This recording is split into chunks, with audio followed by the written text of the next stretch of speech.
Now, from Wichita's most listened to sports radio, 97.5 and 1240 KFH. This is Sports Daily with Jacob Albrecht and Tommy Kester.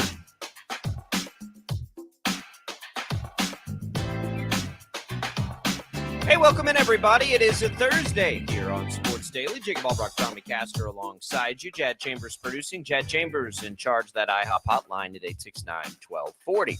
Coming up on the show today on that IHOP hotline, we will get you fully covered on Big 12 Media Days. We'll have Tim Fitzgerald, our K-State insider, GoPowerCat.com, joining us with what he's learned. We'll also check back in with Brandon Zinner, who's out there for 12 News. He talked with KU extensively yesterday, one-on-one with Jalen Daniels, had a chance to talk to Lance Leipold, had a chance to talk to Deion Sanders about Dylan Edwards, all kinds of good stuff. So we'll check in from Brandon. We'll try and connect with him on his connecting flight as he's traveling home today. You can find all his fun work and great work, by the way, on X at KWCH, Brandon at KWCH.com. Speaking of KWCH, we are in day 4 here of our new simulcast partnership with 12 News, 12 News Connected. You can find that at KWCH.com. You might have seen the push alerts, whatever it is, however it is that you take us in. That way, KFH over the airwaves, of course, the Odyssey app, Facebook, YouTube, X, whatever it is, we're glad you are with us this morning. So thank you for that.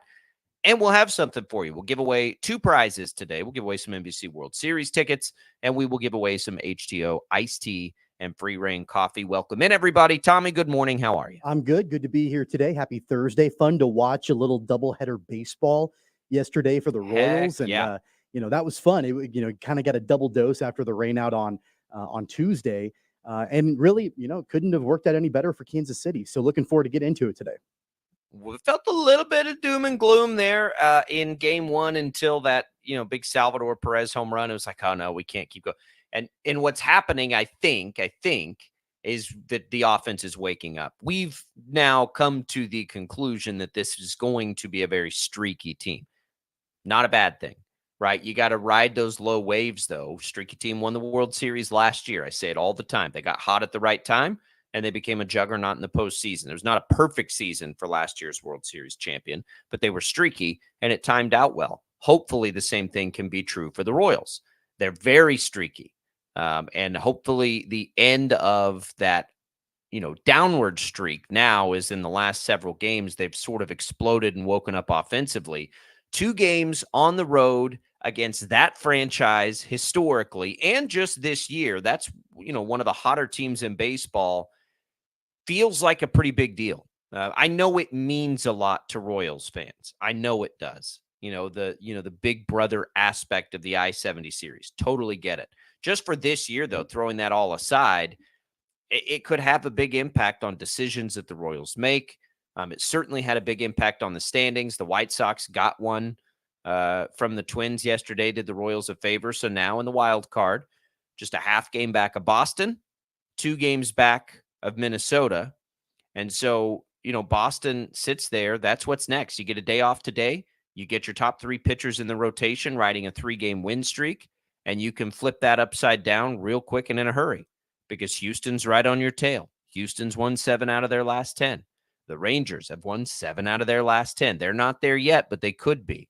There's all kinds of things still happening underneath the Royals. So hopefully this is the start of a big trend, and we'll get more into that game specifically, those games, I should say, specifically, and look ahead to that Boston series as we make our way through. We'll also take you through the nuggets of Big 12 Media Day yesterday. We'll certainly get into KU, some of the things they had to say. Jalen Daniels out there front and center, having fun. We get Angel Reese and Caitlin Clark playing together in a WNBA All-Star game. There's all kinds of good stuff to talk about today, Tommy. I think we'd be remiss if, we didn't start with the college football, though. KU yesterday. I mean, what are your big takeaways? I have one storyline to follow, basically, for KU, and I know that's naive and ridiculous, but it really is for me. Just, is Jalen Daniels healthy, and will he be out there this year? That's really like all I'm following with them. Shame on me, but it is. I mean, it sort of rides all on that, and that's a dangerous proposition because we've seen how that's gone the last 2 years.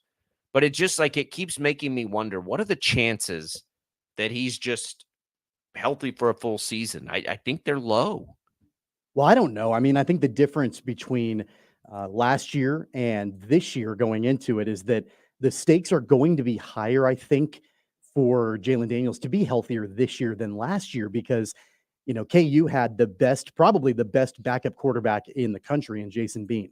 And, he was able to step in when Jalen Daniels went down with the injury. And, of course, Bean kind of got banged up a little bit too. And then you had Chris Ballard or Cole Ballard come in. Chris is his dad, but Cole Ballard come in and, play some quarterback as well. And he'll still be on the roster to back up Jalen Daniels this year, but you lose Jason Bean. So the stakes are higher, for Jalen Daniels to stay healthy this season. The Jayhawks were able to still make a bowl game, last year, even with Jalen Daniels not being able to finish the entire season because they had Jason Bean. They won't have that luxury this year. But, I'm not willing to say at this point that the chances are low that Jalen Daniels plays an entire season healthy because assuming that he's healed up from what ailed him last year with his back, then at that point you've kind of got a fresh start, a fresh slate on things.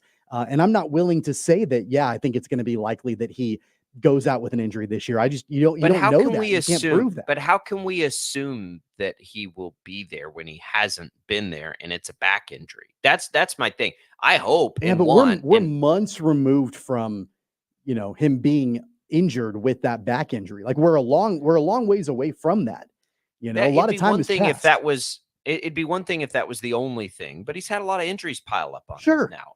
And I think that for a guy that runs, it's a concern. I think it's a big concern. I will say I like Cole Ballard.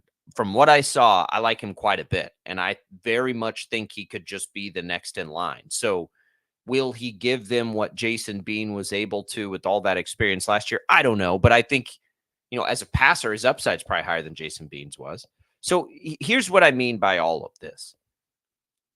KU, if Jalen Daniels misses time, hopefully he does not. It's not what I'm saying. I'm not like predicting he does. I'm just trying to get a realistic grasp of it because I think, people that listen to this show know what I think of. I think they could contend for a CFP spot if he's healthy. It's what if he's not, which history tells us is more likely than not likely. What if he's not? Then what? And that's what I'm trying to get a good grasp of. And that's why these media days are important. And, the people that really follow the rest of the roster and the transfer portal news and all of these things get really interesting is because what does this team look like if he does miss time? Are they still good enough to compete for a Big 12 title? They may very well be. I just haven't been able to focus on anything else besides Jalen Daniels and whether he'll play or not, because I think he's Heisman good if he does. And I don't know how good they can be with Cole Ballard. I think they can be as good as they were last year. How about that? I think they can go to a bowl game and then win a bowl game, a good bowl game. But can they win the Big 12? Can they go to the CFP? I'm not gonna have this conversation. I'm not gonna start talking about the likelihood of Cole Ballard. You're not going to have the conversation. I'm not going to have the conversation of talking about is Cole Ballard going to be able to lead the Jayhawks to potentially win the conference. Jalen Daniels, by all accounts, is healthy. And so I'm not going to go and by all accounts, Jalen Daniels was healthy going into last season. And we know that wasn't true. But this is a new season. It's a new season. How many professional athletes or even college athletes do you look at and they've had injuries in the past and you look at them and you say, I don't think they're going to be able to get through this season. We don't know that. We don't have any proof of that. I don't think that's an accurate take. I'm willing to turn the page on last year and maybe even the year before and say, you know what, by all accounts, Jalen Daniels is healthy going into this season. So until or unless he gets injured and is out, then I'm going to just roll with him and expect that he's going to be the starting quarterback for the duration of the season for KU. He's never played more than 9 games in a season. I don't want this to be turned into, I hope Jalen Daniels doesn't get hurt. I hope he's completely healthy. But just like last year, when we started to hear rumblings that it was a back injury, I have concern about a back injury. They're hard to recover from. And especially hard when it's a quarterback that relies on athleticism and explosiveness and all these things.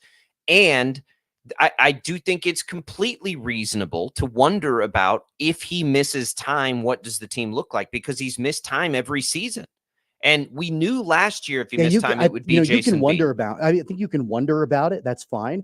But what I'm not going to do is set expectations for this team based on Cole Ballard starting at quarterback, because he's not the starting quarterback. That's not what I'm saying at all. I'm saying how good is the rest of the team if he has to start games. That's what I'm saying. I don't know, because I can't. How good is the rest of the Kansas City Chiefs if Carson Wentz has to start games this season? Not you know good. what I mean? We know that answer. Yeah, not good at all. But we wouldn't sit there and have that conversation like before the season starts, like, well, will they be able to repeat as Super Bowl champions if Carson Wentz has to, like, that's a ridiculous conversation to have, because Patrick Mahomes is the starting quarterback. We have conversations about backup quarterbacks all the time. I think you're being a little sensitive, like I'm attacking Jalen Daniels. I'm not attacking Jalen Daniels. I'm just willing to give him the benefit of the doubt on, this coming season, that he's healthy and that he's going to be the starting quarterback until he's not. I know he's going to be the starting quarterback. I know he is. He's been the starting quarterback going into the last 2 seasons. He hasn't finished either of them. So I think it's fine to wonder, A, where is Cole Ballard in his development? Because they may lean on him this year. Again, they may need to. But the point of any of this wasn't about going down to Jalen Daniels' rabbit hole. For me, it's about, what does the rest of the roster look like? Because they've lost a lot of good pieces too, just like K-State. We wonder these things, right? And the depth is going to matter probably in a Big 12 where there's seemingly a lot of good quarterbacks in play. And so Jalen Daniels is one of several, right? We know everybody loves the UCF quarterback. We know everybody's talked about Utah, but we have these conversations about Utah. Yeah, they're great if they have their starting quarterback. He's been hurt a lot. How is he, 25 years old? So I think it's fine to wonder these things, but we'll get with Brandon Zinner about that. He talked to Jalen Daniels. We ran his one-on-one conversation. I would say, body language, all of that stuff makes you feel good if you're a KU fan. He's bouncing around a little bit. He's there front facing. That I think is important. What did Lance Leipold have to say about it? We'll get with Brandon about all of that stuff, but it is the number one storyline for KU football. I don't think there's any question. It's Jalen Daniels. He's a Heisman guy. He's incredible when he's out there. Can he be out there? We'll see what the conversation was like out there on that yesterday. Prime was out there yesterday. I want to talk about some of what he had to say. He takes the big stage. He was certainly glowing on Brett Yormark. And was he, and this will be a tease for you, Tommy, and everyone out there, was he trying to make excuses before the season even starts? I've seen some of that chatter. I'm curious to see what you think on that. 869-1240. Let us know what you think about, well, whatever. Here we go, Royals fans. You're on a win streak. Here we go, college football fans. Can we get to the start of the season, please? KU, K-State's going to be incredible. We'll do it all. Your comments on all the video streams. We'll give away some prizes throughout the show as well. By the way, we've been talking football coverage on KFH presented by T-Mobile. Switch to T-Mobile and you can get tons of benefits and still save on every plan versus AT&T and Verizon. Use their savings calculator to find out how at T-Mobile.com/switch. We'll be right back. It's Albrocht and Caster. More Sports Daily coming right up.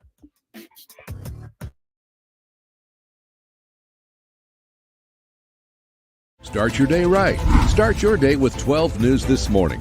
Get ready with Jake's accurate hour-by-hour forecast, so you'll know if you need a jacket when you walk out the door or an umbrella by lunch. Start your day knowing what happened overnight and what's happening now. Live, breaking news all morning long. And plan the best route to work and school with traffic from across Kansas.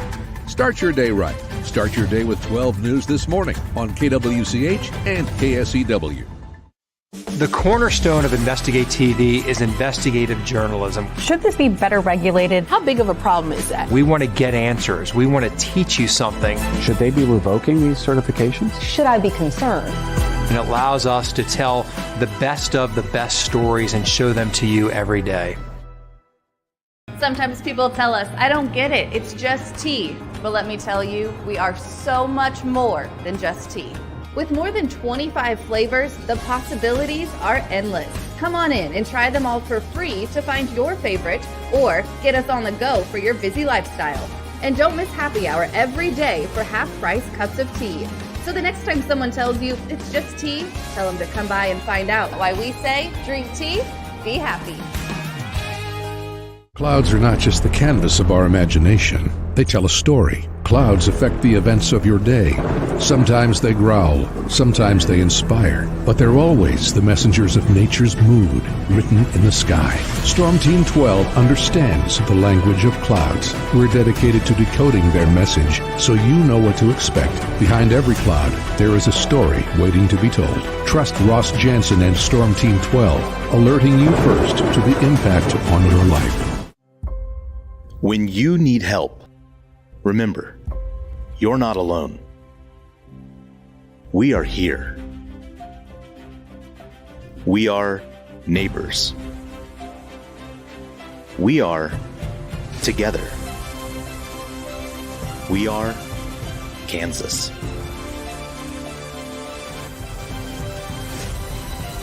We are 12 News. They say it takes a village. Come together and support local businesses in our neighborhoods. When you contribute to local shops, more money goes back into the economy. Shopping local makes our state stronger. So give back to the communities you love and watch our businesses and communities thrive. Shop local and be Kansas proud. At 12 News, we know you're busy, which is why we're here whenever you need us. Anytime, any screen. With live breaking news. Critically hurt after an apartment. Storm Team 12 forecast. Snowing for many miles. And the stories you don't want to miss. The scene's still very active. Just search KWCH 12 News wherever you stream and catch up on the latest news of the day. All for free and on your schedule, hopefully making your day a little bit easier. And did I mention the Storm Team 12 forecast? 12 News whenever you want. Sometimes people tell us, I don't get it, it's just tea. But let me tell you, we are so much more than just tea. With more than 25 flavors, the possibilities are endless. Come on in and try them all for free to find your favorite or get us on the go for your busy lifestyle. And don't miss happy hour every day for half-price cups of tea. So the next time someone tells you it's just tea, tell them to come by and find out why we say, drink tea, be happy. Determining fact from fiction. That's our full-time job. You need to have someone give you the whole story from every side. To help you when no one else is listening. You need someone to put you first. That's what we do. We bring you the facts first. When you need it. Wherever you are. 12 News. Facts first. The Catchies are back. No matter the sport, no matter the school. Highlighting the best overall high school boys and girls athletes in the state. Now's the time to vote for who takes home a Catchie. Help us recognize the top high school athletes in Kansas by scanning the code on your screen to vote, or go to catchitkansas.com and vote there for the Catchie Awards. The Catchies, brought to you by Hutchinson Community College and Prairie Land Partners.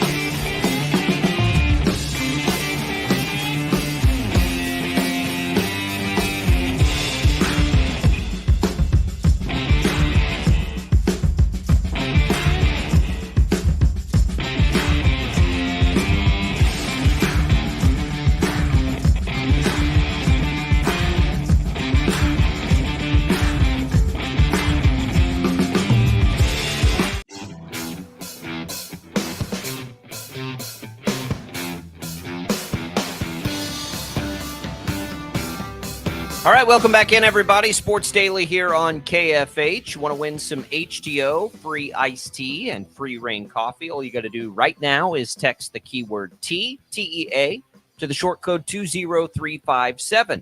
That's T, 20357. Get you a free iced tea, a free rain coffee, one of each. Good luck, everybody. You can enter once per day on this contest. Message and data rates apply. Deion Sanders gets his debut in the Big 12.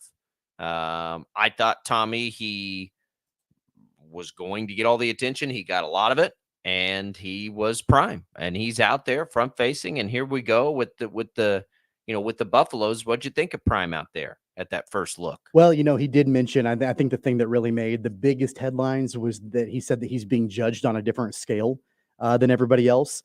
I don't know if I fully believe that, but that's what his perception is.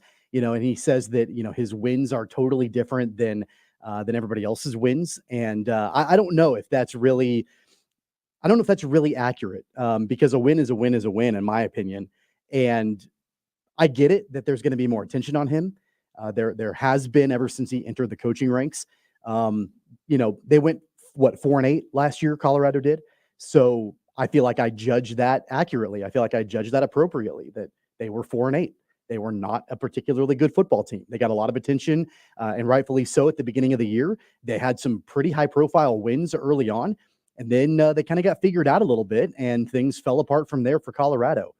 I think that's judging it appropriately. I don't think that he's being judged on a different scale, but that's going to be the thing. And it already is the thing that has gotten the most headlines from what he said at Media Days. So I do think he's judged on a different scale. I agree with him there. I'm going to read something else he said, though, because I think people take it as he's trying to set, like lower expectations and wins and losses. But here's what else he had to say. My wins are totally different than your wins. He's talking to a member of the media here. Your wins are judged on football. The expectation's greater, but it's not just football. It's been like that in my life. I've always had a greater expectation for myself. I don't think that should surprise anybody. He's always made this more about, and he's said these things like making these kids great as he can, being a role model, doing all those things, of which he has been a good one, at least as a coach, certainly forever. So I think his wins are different. I think he's right about that. And I do think he's judged on a different scale because he has set a different scale for himself, right? I mean, it's sort of like Caitlin Clark, right? Like Caitlin Clark is the fascination. Is she the best player? Those things, no, they're not exclusive to each other. She's the most interesting. She's what people want to talk about. She's not yet the best player, right? Both things can exist at the same time. Colorado's not the best team, yet they're the team people want to talk about and will pay attention to. I don't think that's untrue. I think it's true that the bar is a little bit higher for, what Deion Sanders does this year versus what UCF does this year. Like it just is. And I don't think there's anything wrong with it. I think it's a fact. Rick asks, what is the Deion fascination? Nobody cares about him. Man, Rick, you've been kind of a Karen this week. I got to say, like a little negativity from Rick this week. What is the Deion fascination? Everybody cares about him, Rick. I don't think that's true at all. Everybody cares about Prime. It was the most interesting story in college football last year when they got off to the hot start. And guess what? When they didn't keep winning games, it wasn't nearly as interesting. That's the key here. Like, yeah, it can be about the showmanship, which has always been Prime. I mean, come on now. And I said this last year. I think everybody's grandma loves Deion Sanders, right? If you go back to as a player, whatever, he's fun. Like he's contagious. His energy is contagious. Now it has to translate into wins. Quite frankly, Tommy, I think it was pretty remarkable what they did last year based on what we saw the year before.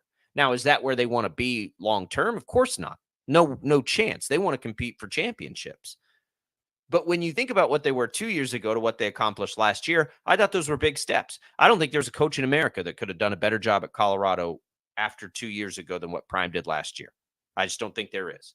Now he's got to take the next step forward, though. Is he making excuses if it doesn't come and they don't win a Big 12 title this year? I don't think so. But I think, if they win 4 games again this year, he's going to feel the heat, and he should. Like, they got to get better now. I think one of the major issues with Prime, and part of the reason why there is, maybe this added pressure, and part of the reason why there is a lot of attention on him and his program. Yeah, the showmanship and everything we know about Prime has a lot to do with it, but it's also the manner in which he came to Colorado, and dropping all the players or most of the players from the roster, telling them to pack their bags and, all of that shook up a lot of people. And I think that there was a pretty decent portion of the population that at that time, when that happened, maybe started to root a little bit for Deion's downfall, just in the way that entire situation was handled. And so when they went 3-0 to start the year, and had those big upset wins, and, game day was there, and they had all of this excitement, the celebrities on the sidelines, all of that, that was great. And then quickly the bottom fell out. And I think at the end of last season, I know I had this thought, I'm sure other people did too. Maybe, was it the best decision to part ways with all these different players that he parted ways with? And I know Colorado was not good. I mean, they were worse before he got there. Like, they were really bad before Dion got there. So it's not like those players that he dismissed in a lot of cases were really producing at a high level, but still the way in which he did it, the cameras, all of that, I think it rubbed a lot of people the wrong way. And it maybe started, to have people root for his downfall. Now we're in a situation where you're entering in year number 2. There's another big roster overhaul. And, outside of like some of the premier players like his son at quarterback, you got a lot of new faces on that roster. And will that translate into more wins than last year? That's going to be the major question that Prime is going to have to face. It is. And we are fascinated. And Rick, we love you. And I agree to some level that, like, what is the fascination? Sometimes you can't define it. Like, it just is interesting. Like, what is the fascination? Why has Caitlin Clark captivated the nation the way she has? There have been great players for years and years and years. I don't know. Why did Johnny Manziel captivate us in college football when he was there? We've seen great players for years and years and years. He didn't win any championships. I don't know. But it is what it is. And here we are. And I'm glad he's in the Big 12, quite frankly. So right now, Colorado's win total, according to ESPN Bet, 5.5. So 6 wins, 5 to 6 wins is the expectation. An improvement from a year ago. But is that good enough? For comparison's sake, KU, 8.5. K-State, 9.5.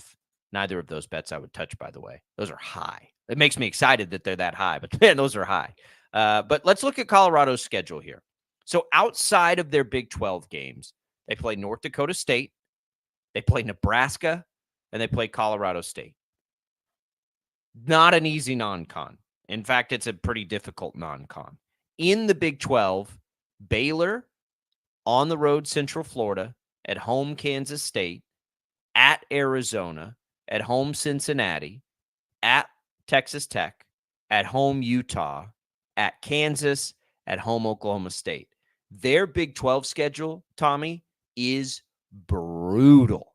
Brutal. You're looking at the teams that got first place votes: Kansas State, Arizona, Utah, Kansas, Oklahoma State. They get all of them. All of them. Look at Kansas, for instance. I think they get 1. Kansas State. That's it.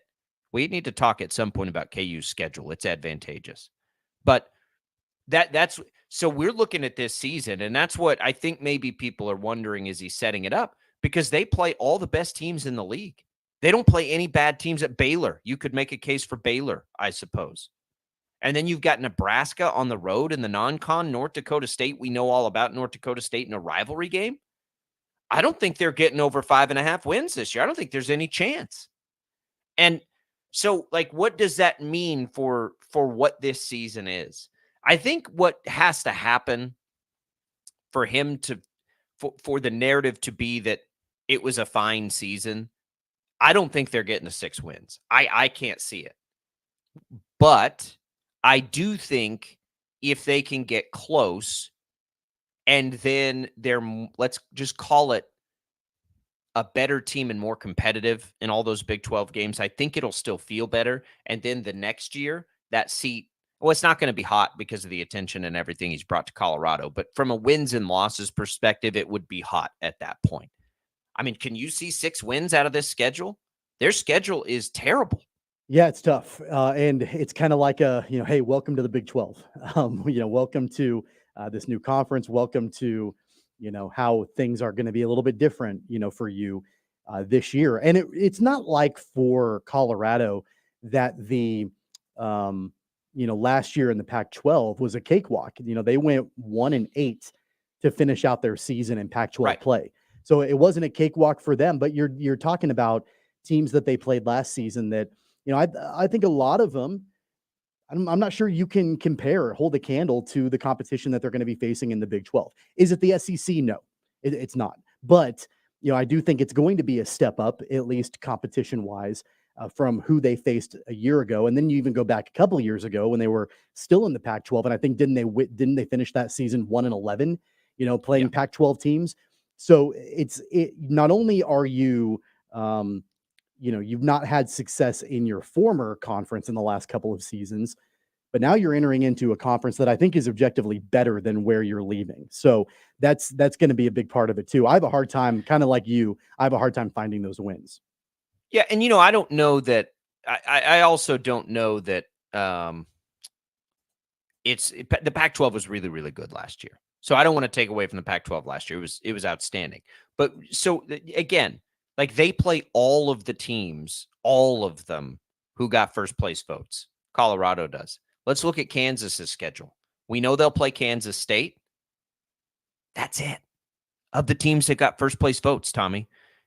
Colorado plays no teams outside of Baylor. They get one of the bottom 7 teams in the league. One. And this is preseason predictive, and I know that, and who knows if that holds true. But just to give you some idea, one, okay? So then you go look at Kansas's schedule. Of the bottom 7 teams, and where is West Virginia? West Virginia is not in there, but they get TCU, Arizona State, Houston, BYU, I think, is down there. It is, and Baylor. How many is that? 5? Yeah. They get 5 of the bottom 7 teams. So, like, the schedule matters, and man, does it matter now that it's not round robin. You know what I mean? Like, and for Kansas, it's less important because Kansas feels like they can beat anybody. If they're healthy, Kansas feels like they can beat anybody anytime, and they can. Kansas State's the same way. So we look at those things a little bit less. We probably should look at it more. In Kansas State, for instance, they got to play Arizona. They got to play Oklahoma State. They got to play Kansas. Theirs is somewhere in between. It's not as daunting as Colorado's, but it's not as seemingly soft as Kansas's. And again, save it on we haven't seen these teams play. I know we haven't, and that could get turned upside down. Every team in the league is pretty good this year. It's just when we talk about these expectations for Colorado and we see a win total of 5.5. By the way, the under 5.5 right now is plus money. So if you don't think they're going to win 6 games, I do not.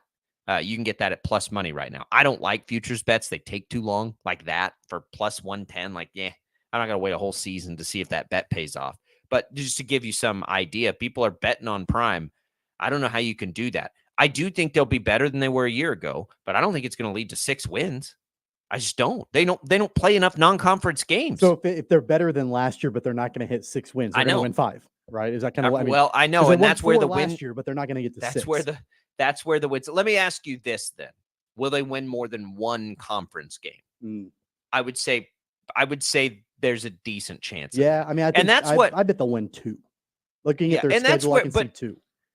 But that's what gets really interesting. I think they can be better and not win a whole lot more games. And I don't think Prime was trying to make that excuse, but I do think that's reality. I think if they and listen, here's the other thing, and I know this, and you don't have to like pull up the audio. We've said that if all goes well for Colorado, they could potentially be talented enough to make a run at the title. I still think that's true too. I think it's unlikely, but I think it's true. I think they've got the number 1 NFL draft pick, most likely, on their roster at the most important position.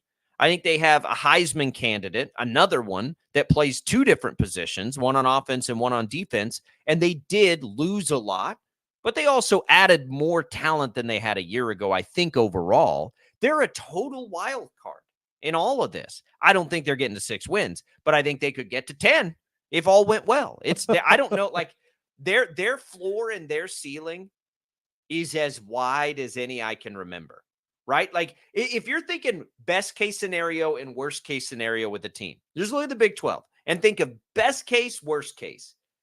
There's no way there's a team with a wider gap on that, right? Like it's just so wide to me, like the possibility of outcomes here, which is going to make them must-see TV for at least, the first half of the season probably. Because I'll bet you they'll lose a game where you're like, how on earth did they lose that game? And they'll win a game against a team that that will stun us, just like they did last year. Man, I sure hope that Jazz got the record button going and that we can save that clip of you saying that Colorado can win 10 games. Because I want to put that in, in my back pocket and pull that out. Yeah, you're going to need to listen to what I'm actually saying. I know what you're saying. I don't think they're going to win 6 games. You just said you don't think they're going to win 6 games, but they could win 10. That's exactly I said their upside. The words. That's exactly the words you just used. I think their upside is as high as that. I do. I think, I think Kansas State's upside is high enough to win a national championship. Do I think that they're going to win a national championship? I don't. I think Kansas is high enough to make a college football playoff. Do I think they will? Yeah, I don't know about that. I think Colorado's ceiling is lower than 10 wins. I don't think they're going to win 6. I think maybe their ceiling is like maybe 7, or I don't see them winning 10 games, so even if they do get that over 5.5 number, I don't think they're coming. I mean, just look at their schedule. I don't think they're coming anywhere, close to that, unless the only way they would, I don't even think that it's going to be, let's just say all the stars align and they win 10 games this year. I don't think that's going to be just because Colorado is surprisingly good. I think it would also have to be that the Big 12 is surprisingly bad. Like it would have to be both of those things. That could be true. The Big 12 would have to underachieve, and Colorado would have to majorly overachieve for that to even come close to happening. What you would have to have is the work in the off season. So many of those, sort of like what TCU did, right? Everybody would have called us crazy if you'd have said TCU was going to make a national championship game. They just hit on a ton of transfer players. So, and Colorado has more transfer players than anybody in the country. If they hit on a ton of those, I mean, that's what there's just like the gap is just wider to me. And again, I don't think they're going to win 6 because I think their schedule's too hard. But I hope they're good and I hope they're competitive because, man, they're interesting, and that's on Prime. And he owns it and he faces it, and we'll see how it works. Don't you wish they were playing K-State? Oh, they are playing K-State. They're playing them on October 12th. Don't you wish that was in Manhattan, though? I don't know. Maybe it's better that it's in Colorado. I'm talking about the Dylan Edwards aspect of it, by the way. Like, that's going to be pretty interesting to watch. Well, and I know. Yeah, I was about to say that Prime is coming to Lawrence, but he's not. He's going to be at Arrowhead. That's where that game is going to be played at. Oh, right. Because of the stadium renovation and all of that. So he won't. Obviously, there won't be any games in Lawrence this year, but yeah, we'll get to see Prime and the Buffaloes inside Arrowhead, which will be interesting. We'll ask Brandon. I know he asked some of those Colorado guys about Dylan Edwards, so we'll get those thoughts as we make our way through the program as well. We got Tim Fitzgerald coming up to talk K-State. Top of the hour, we'll talk to Brandon about what he learned about KU. That is about halfway through next hour, so make sure you're stay tuned for that. Want to tell you that we appreciate Prairie Fire Coffee here, mornings at KFH. Always keeping us fueled up with some great coffee there at the studios. We're going to come back more on Sports Daily. We got college football talk. We got Major League Baseball talk. It's July 11th, and what a blast it's going to be. We'll hit it all on Sports Daily.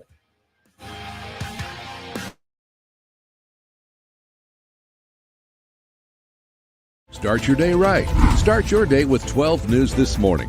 Get ready with Jake's accurate hour-by-hour forecast, so you'll know if you need a jacket when you walk out the door or an umbrella by lunch. Start your day knowing what happened overnight and what's happening now. Live, breaking news all morning long. And plan the best route to work and school with traffic from across Kansas. Start your day right. Start your day with 12 News this morning on KWCH and KSEW.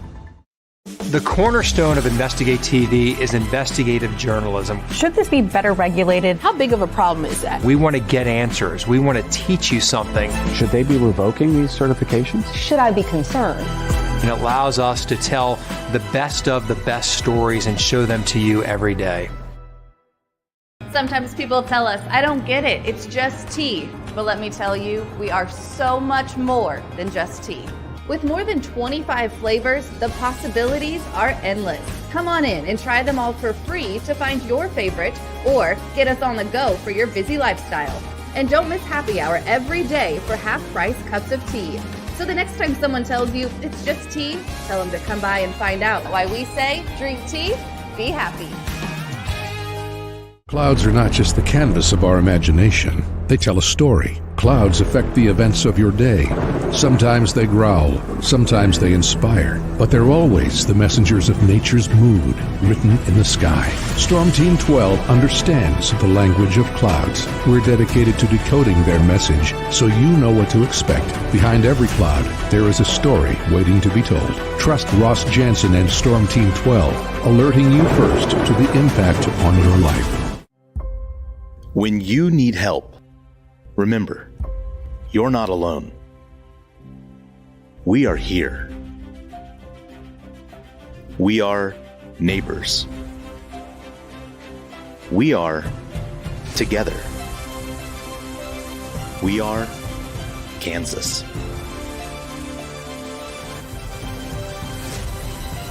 We are 12 News. They say it takes a village. Come together and support local businesses in our neighborhoods. When you contribute to local shops, more money goes back into the economy. Shopping local makes our state stronger. So give back to the communities you love and watch our businesses and communities thrive. Shop local and be Kansas proud. At 12 News, we know you're busy, which is why we're here whenever you need us. Anytime, any screen. With live breaking news. Critically hurt after an apartment. Storm Team 12 forecast. Snowing for many miles. And the stories you don't want to miss. The scene's still very active. Just search KWCH 12 News wherever you stream and catch up on the latest news of the day. All for free and on your schedule, hopefully making your day a little bit easier. And did I mention the Storm Team 12 forecast? 12 News whenever you want. Sometimes people tell us, I don't get it, it's just tea. But let me tell you, we are so much more than just tea. With more than 25 flavors, the possibilities are endless. Come on in and try them all for free to find your favorite or get us on the go for your busy lifestyle. And don't miss happy hour every day for half-price cups of tea. So the next time someone tells you it's just tea, tell them to come by and find out why we say, drink tea, be happy. Determining fact from fiction. That's our full-time job. You need to have someone give you the whole story from every side. To help you when no one else is listening. You need someone to put you first. That's what we do. We bring you the facts first. When you need it. Wherever you are. 12 News. Facts first. The Catchies are back. No matter the sport, no matter the school. Highlighting the best overall high school boys and girls athletes in the state. Now's the time to vote for who takes home a Catchie. Help us recognize the top high school athletes in Kansas by scanning the code on your screen to vote, or go to catchitkansas.com and vote there for the Catchie Awards. The Catchies, brought to you by Hutchinson Community College and Prairie Land Partners.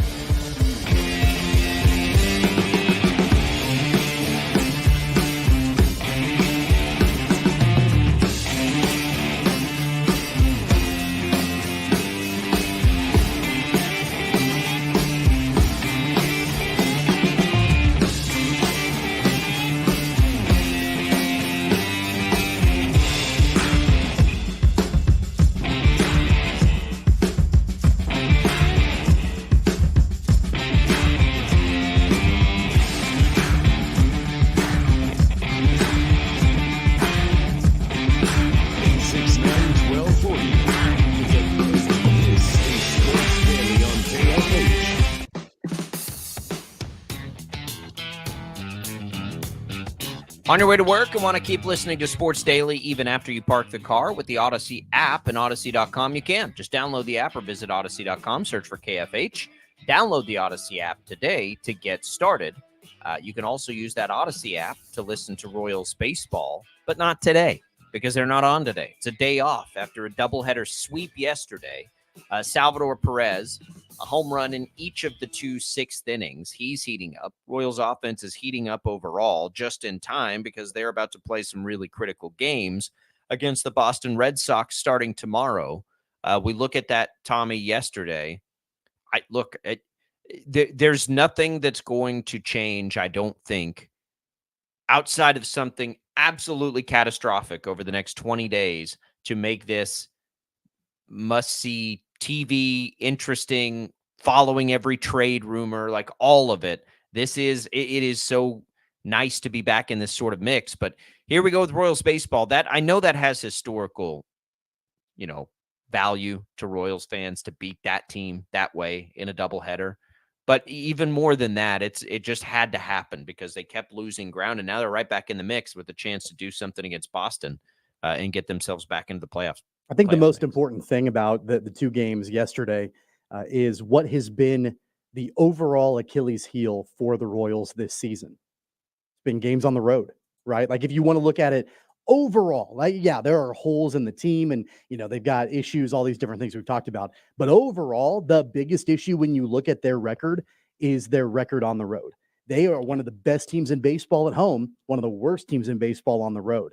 So for them to go to St. Louis, have to deal with the rain out on Tuesday, then play back-to-back games on Wednesday, you're basically playing games in one day in St. Louis. It was just a 2-game set crammed into one day, back-to-back games, with a couple of pitchers that, they're not your aces. Michael Wacha, it has been good, but he wasn't great yesterday.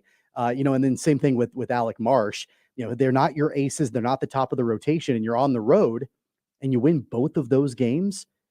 I think it tells you a lot about the team and the way that they're, they've got that fight in them to continue to try to gain ground, and whether we're talking about just the wild card or even the division, which is probably out of reach at this point, but there's still a lot of baseball left.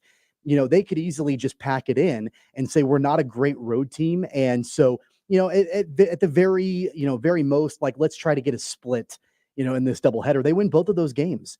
And so again, I think it tells you quite a bit about Kansas City, and I think it leads you into, feeling pretty good about them in this pretty critical series against Boston.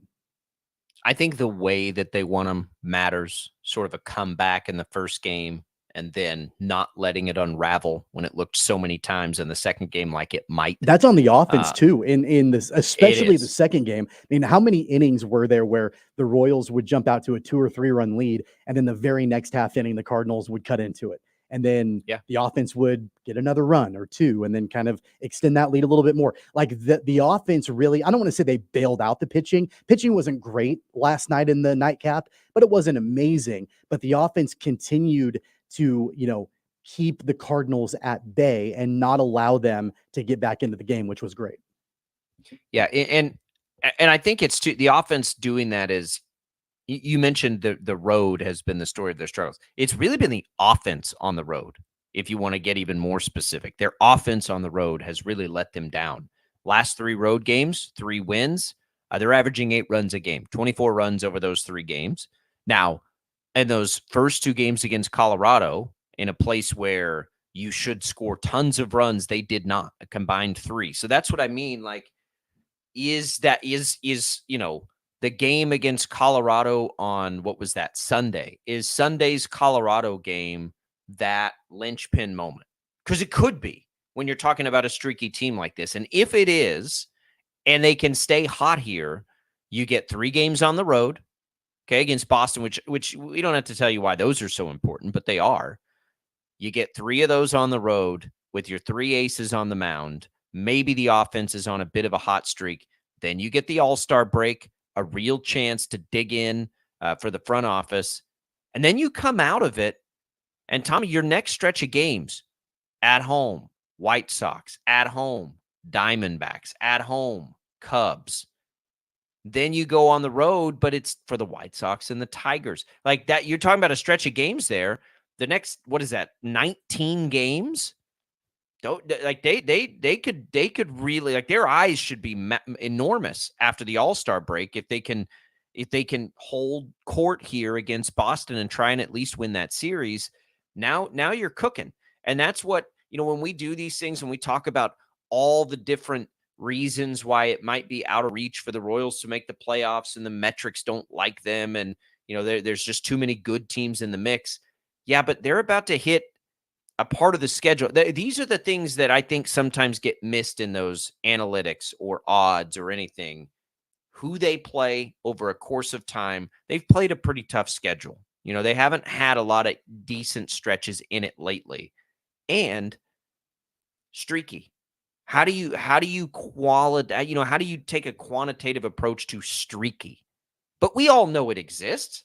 They're a streaky team. You can see it. We can see it. Look at the last 3 games. Here we go. If they can hit the streak at the right time against bad opponents, you go through a 19-game stretch like that, and maybe they win 14 or 15 of those games. You know what I mean? I think that's a thing that this particular team is capable of, and that's why your eyes have to stay on the prize and stay big at the deadline when you think about improving the team. Yeah, go all the way back to the very beginning of the season. You know, you said that they played a tough schedule.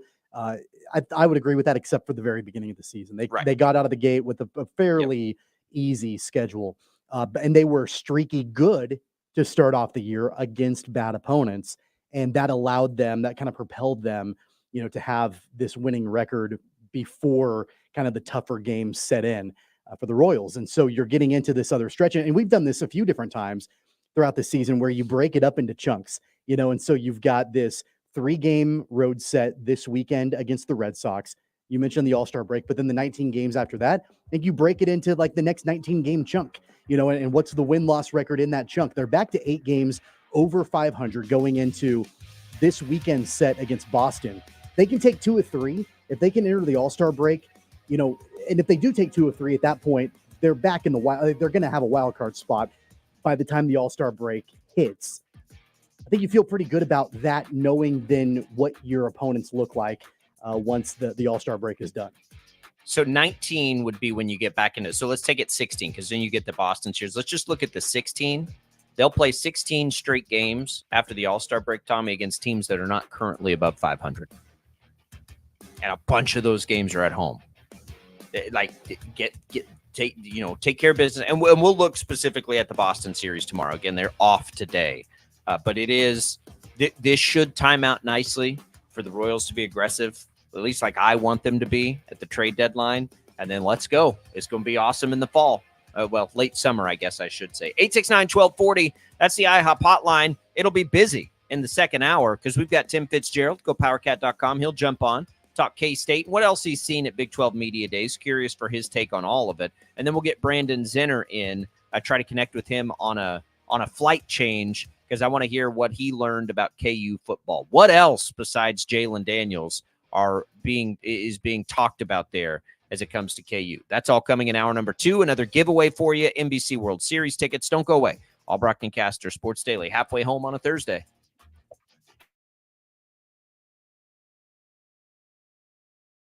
Start your day right. Start your day with 12 News This Morning. Get ready with Jake's accurate hour-by-hour forecast, so you'll know if you need a jacket when you walk out the door or an umbrella by lunch. Start your day knowing what happened overnight and what's happening now. Live, breaking news all morning long. And plan the best route to work and school with traffic from across Kansas. Start your day right. Start your day with 12 News This Morning on KWCH and KSEW. The cornerstone of Investigate TV is investigative journalism. Should this be better regulated? How big of a problem is that? We want to get answers. We want to teach you something. Should they be revoking these certifications? Should I be concerned? And it allows us to tell the best of the best stories and show them to you every day. Sometimes people tell us, I don't get it, it's just tea. But let me tell you, we are so much more than just tea. With more than 25 flavors, the possibilities are endless. Come on in and try them all for free to find your favorite or get us on the go for your busy lifestyle. And don't miss happy hour every day for half-price cups of tea. So the next time someone tells you it's just tea, tell them to come by and find out why we say drink tea, be happy. Clouds are not just the canvas of our imagination. They tell a story. Clouds affect the events of your day. Sometimes they growl, sometimes they inspire, but they're always the messengers of nature's mood written in the sky. Storm Team 12 understands the language of clouds. We're dedicated to decoding their message so you know what to expect. Behind every cloud, there is a story waiting to be told. Trust Ross Jansen and Storm Team 12, alerting you first to the impact on your life. When you need help, remember, you're not alone. We are here. We are neighbors. We are together. We are Kansas.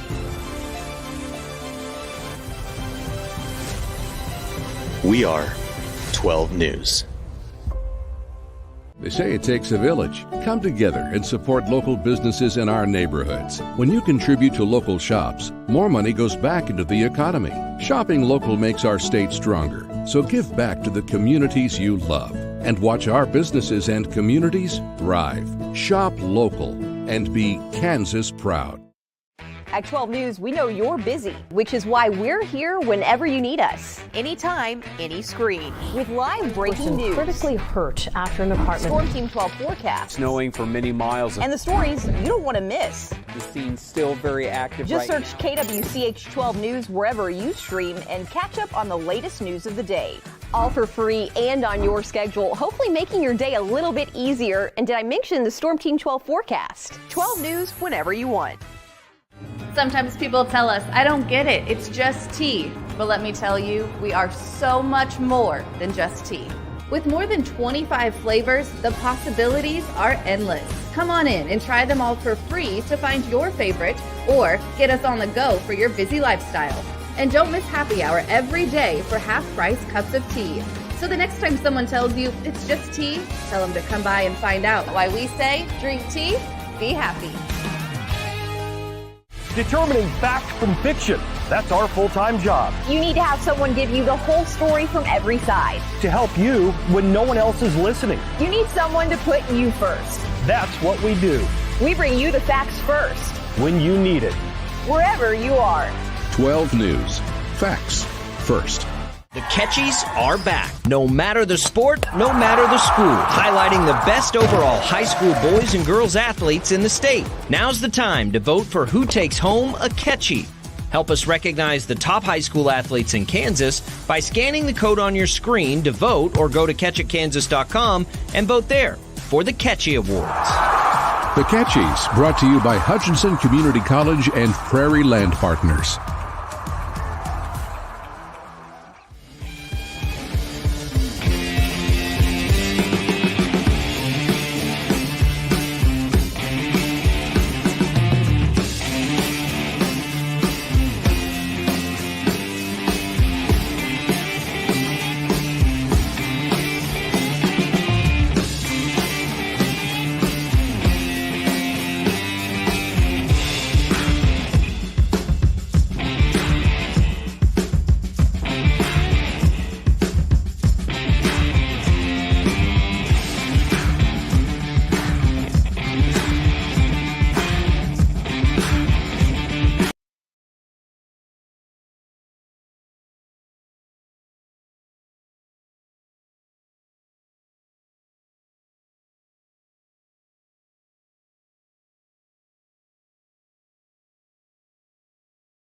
.75 and 1240 KFH. This is Sports Daily with Jacob Albrocht and Tommy Kester.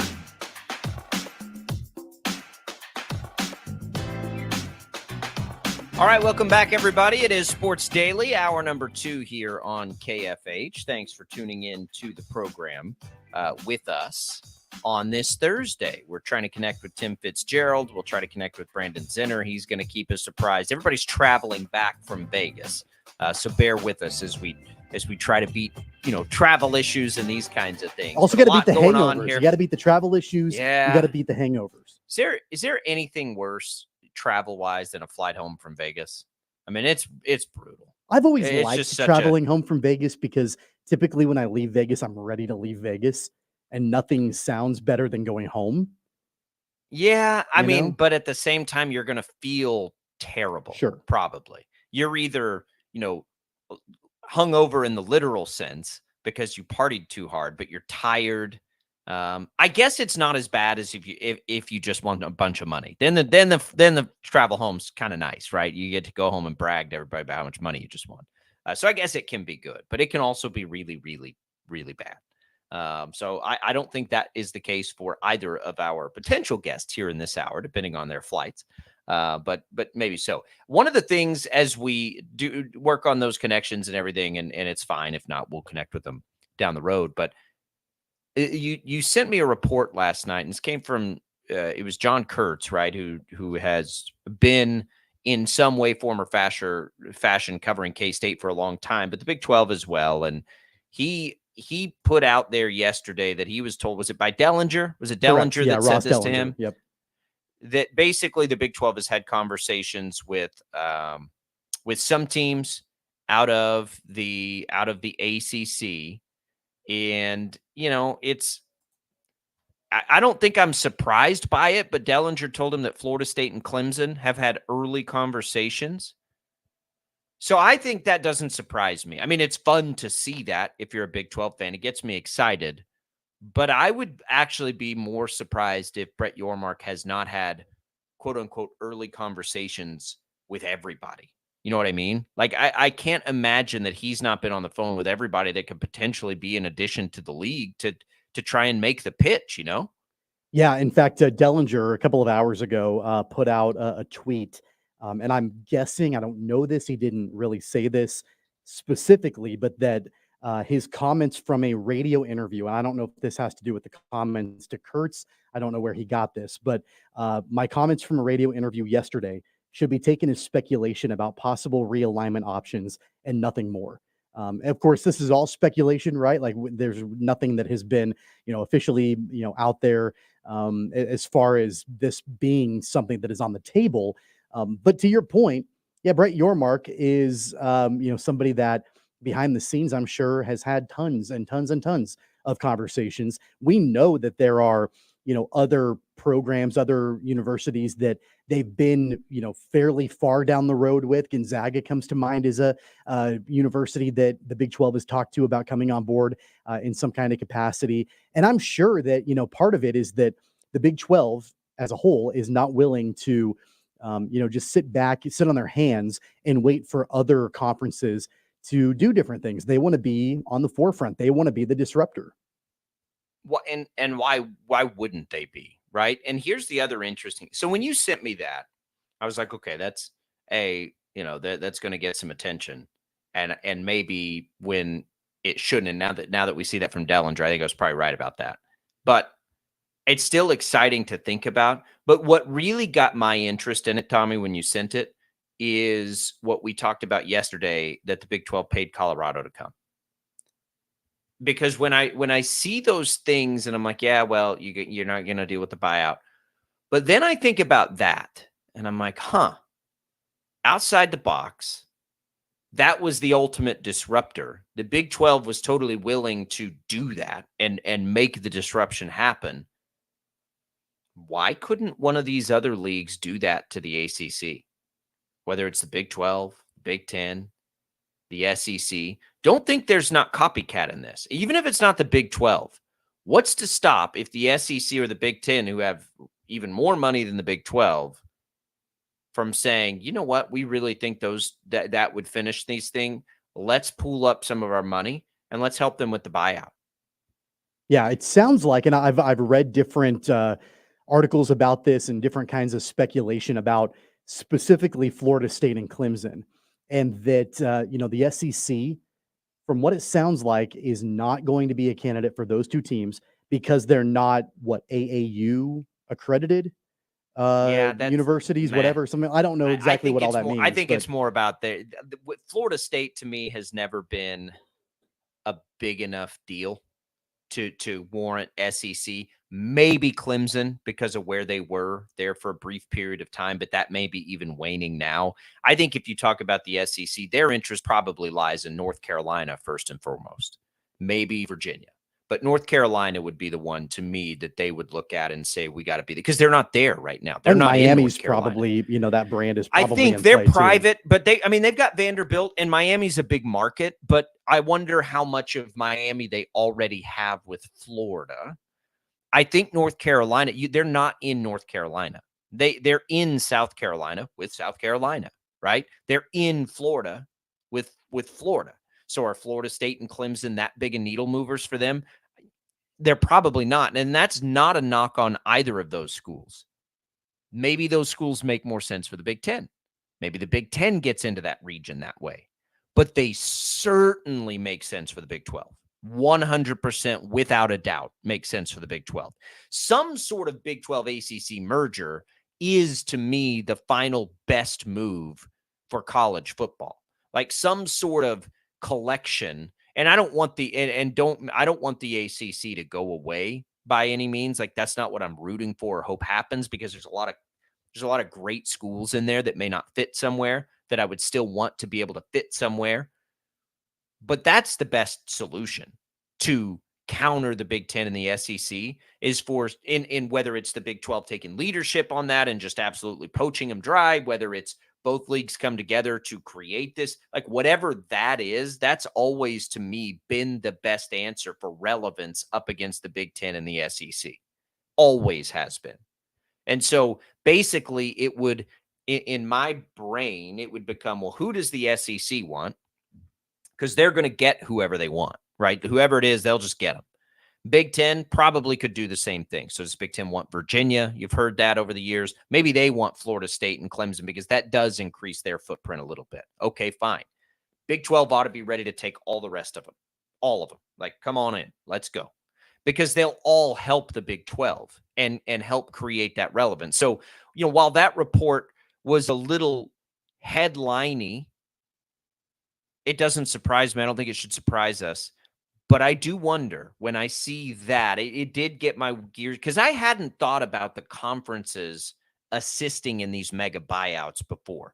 But if the Big 12 was willing to pay 2.5 to Colorado, wouldn't you be willing to pay, close to that, maybe to disrupt things and go get Florida State or Clemson? Yeah. Because I think both of them would probably be worth Remember, with Florida State, I mean, for them, and they've been on the record, like, it's a financial thing for them more than anything else there. And it is for everybody, but Florida State, has said the quiet part out loud. They've been very vocal, about the financial disparity and all of that, and the way things are moving. So I would imagine that if there's some kind of financial incentive from the Big 12 or whatever conference, ultimately wants to grab them, it's probably the Big 12. And knowing that there's precedent for that, and they paid Colorado $2.5 million, then that should, I think, absolutely be on the table. Now, part of the reason why I know it sounds like Brett Yormark offered the $2.5 million to Colorado was to be sort of that first domino to fall, to further destabilize the conference. You'd have to look at it from that perspective too. Does offering Florida State a certain amount of money, does that fully destabilize the ACC? And then is it up for grabs? And are there other programs in that conference that then you would want to try to poach? So I think it's got to be a larger strategy than just Florida State, because it was a larger strategy for Colorado in the Pac-12. It would need to be Florida State and Clemson, which is why that report is interesting to me. It would need to be both, because just Florida State's not enough to disrupt the ACC. It's not. Florida State is not the brand I think that maybe it thinks it is. I don't think it is anyway. I think if you're the Big 12, you've got to identify what's realistic. Like, what could we realistically attack here? It's not going to be North Carolina, because I'm pretty sure North Carolina will be an SEC school at some point. I don't think it's Miami, because I think Miami would either be SEC, or if I'm the Big Ten, I'd be all over Miami. So it's probably Florida State and Clemson.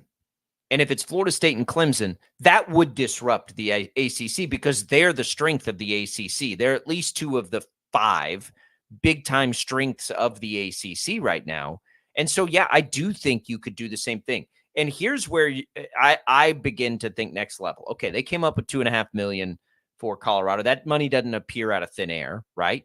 But the way Brett Yormark is attacking right now, it's sort of, I mean, this is why I think Coach Prime had so many great things to think about Yormark, and why they clearly are fond of each other. You think about that. Prime brought in like Warren Sapp to be a GA. He's been celebrity at all the games, like all these things that are, people can say whatever they want, but they matter to kids and to players. What's to say Brett Yormark right now, as we know he's treated the Big 12 like a business, isn't looking for partners? Investors, we'll call them, right? Invest in, not just hypothetically, like legitimately dollars equity, and cents. Yeah. Yes. Invest in this league. Give us the capital now that we need to go make this the best we can, and then watch the return on your investment. Because if I'm, who would be a good example of this? I'm Patrick Mahomes, right? And I've got a vested interest in the Big 12. I've got the money to do it.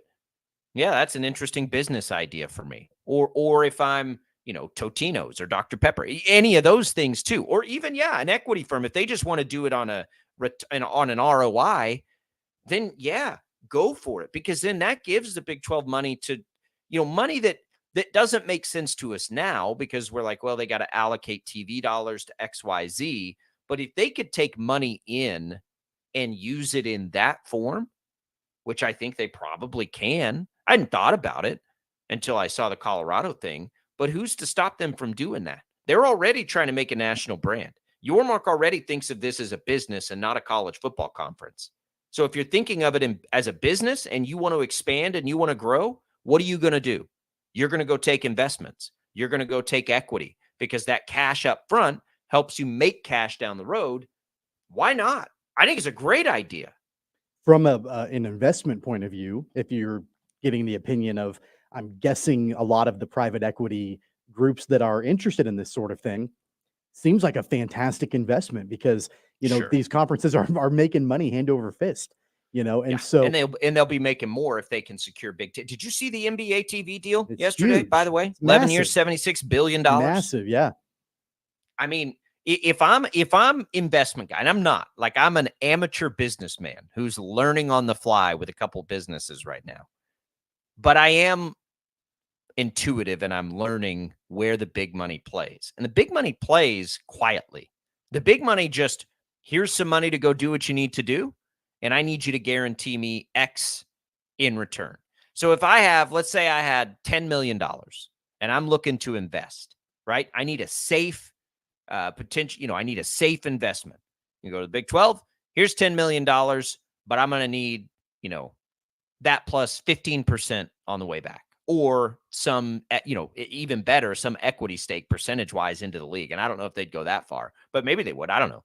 But you could see it, right? Because what is a safe investment right now? There's not a more valuable property in the multimedia universe than live sports. That's not going away because we watch it live, right? We have to watch the ads. It's why it is what it is.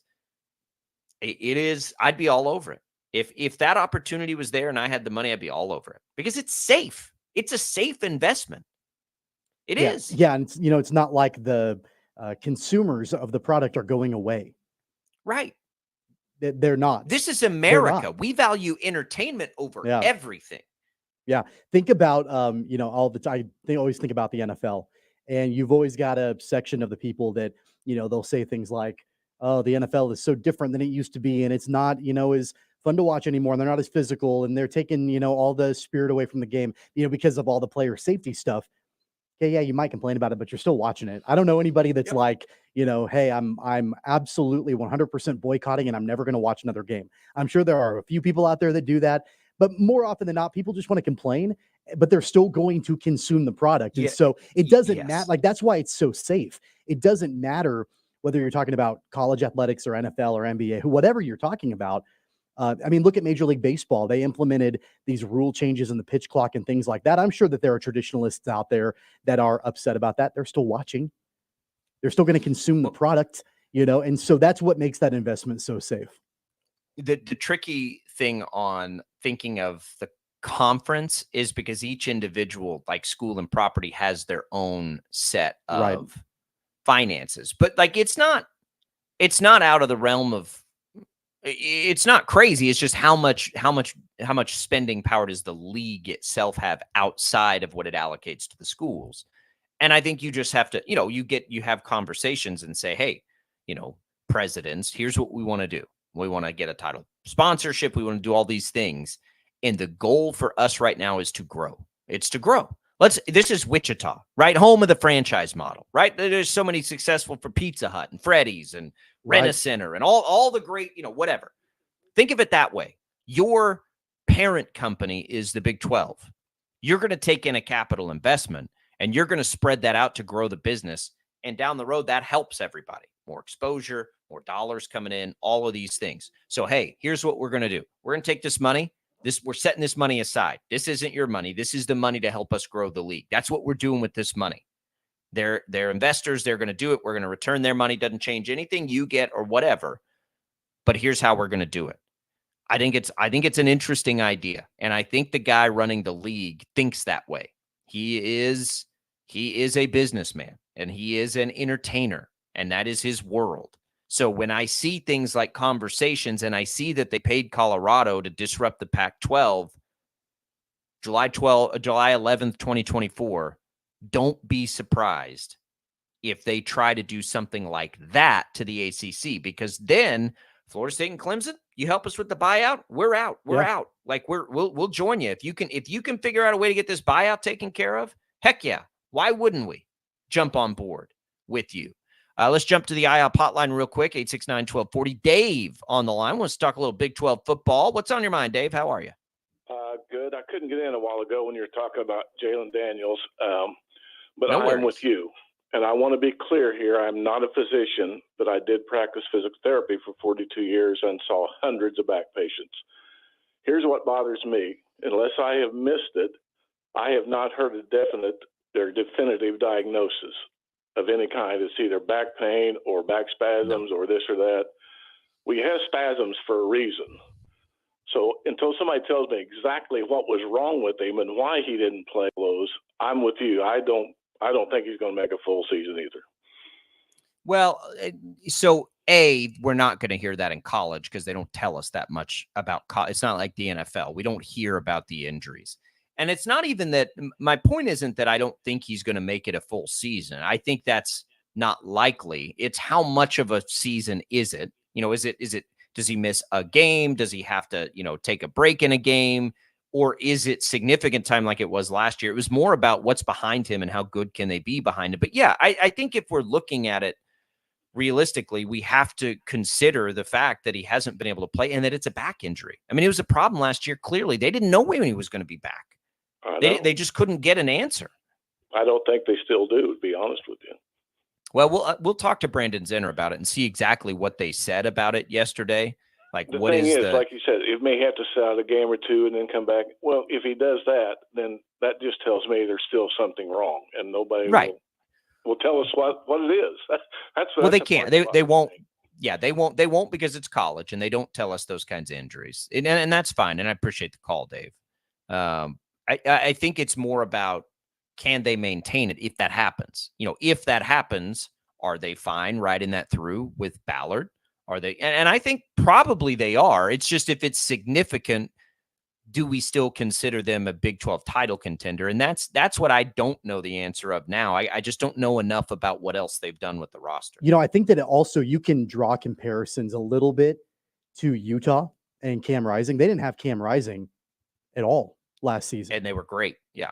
But they're still picked to win the Big 12 with the assumption that Cam Rising is there and healthy. And I'm not sure that, any of the media, at least in the media poll, I'm not sure any of them are like, well, could they still win the Big 12 without Cam Rising? Should I still vote them? It's like, okay, well, they've got, by all accounts, Cam Rising starting at quarterback to start this season. So we'll make our projections and our picks based off of that. And I want to be clear, going back to my point at the beginning of the show when I said, I'm not willing to entertain that conversation. I want to be clear. There absolutely is a chance that Jalen Daniels could be injured again or not be able to finish the season. There's a chance that any player on any team at any given time could not finish a game or finish the season. It's not that. That's not what Dave's saying. I'm not going to. He's saying he does not convinced he's healthy. I'm not going to set my. I don't know that. I'm not going to set my expectations on what this team is going to do or not do with the thought that Jalen Daniels may not be there. I'm going to set my expectations based on Jalen Daniels being the starting quarterback because he is right now, until he's not. And then at that point, I'll adjust them. But I'm not going to have a caveat in my expectations based on whether or not he's playing. But we do that all the time in sports with injuries and older players or whatever it is. Like, yeah, we have to consider if this player's out, are they still good enough? If there was any indication that he was still dealing with the back injury, and there has not been any indication, unless you've seen something that I have not. I didn't hear a single word. I saw last year. I saw last year, but the last time he played was in October, maybe last year. And we're coming up on a full year almost of Jalen Daniels on a football field playing. I'm not going to base my opinion on what happened 9 or 10 months ago. I'm going to base my opinion on what I'm hearing right now. I'm not hearing any indication that he currently is still dealing with the back injury. If he is, maybe he is. I don't know that. But have you heard, and maybe I've missed it too. Have you heard any indication that he's completely healthy? Somebody asked him at media days, yesterday, how he was feeling. He said, I feel great, and so at that, all I can do at that point is take him at his word, because we're not getting any indication otherwise. It's not that I distrust him. It's just that I think based on the history of the player, there's a decent chance he misses games this year. We've got Brandon Zinner just text me, and they are landed. So let's see what he had. He had a conversation with Jalen Daniels one-on-one and Lance Leipold yesterday. So let's see if he found out any information on what we're talking about here. Appreciate the call, Dave. We're going to take a quick break. We'll get Brandon in here next. On the way out, NBC World Series tickets. It's our Hour 2 giveaway today. Sports Daily listeners with a chance to win. You can participate once a day here. All you got to do is text the keyword strike to 20357. Each entry will give the listener a chance to win a pair of tickets to one of the NBC World Series games. Message and data rates apply. Good luck, everybody. Brandon Zinner, 12 News. He talked to KU yesterday. We'll find out what he learned right after this.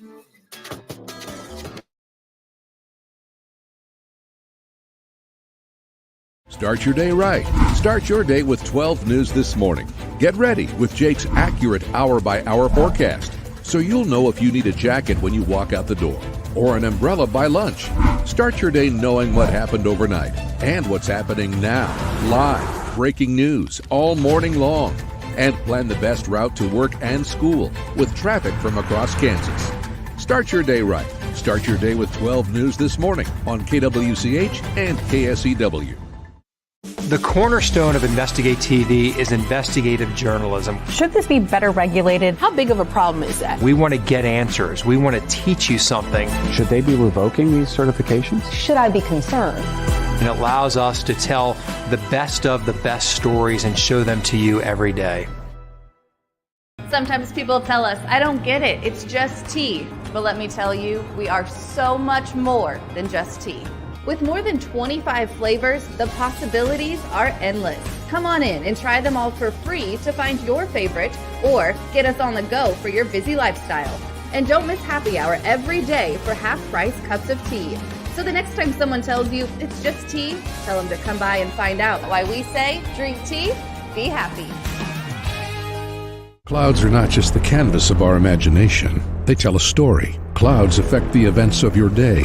Sometimes they growl, sometimes they inspire, but they're always the messengers of nature's mood written in the sky. Storm Team 12 understands the language of clouds. We're dedicated to decoding their message so you know what to expect. Behind every cloud, there is a story waiting to be told.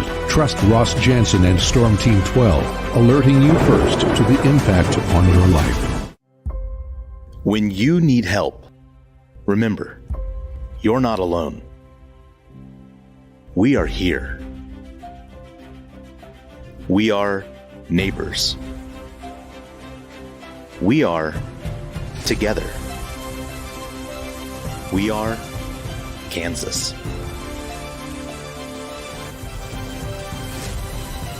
We are 12 News. They say it takes a village. Come together and support local businesses in our neighborhoods. When you contribute to local shops, more money goes back into the economy.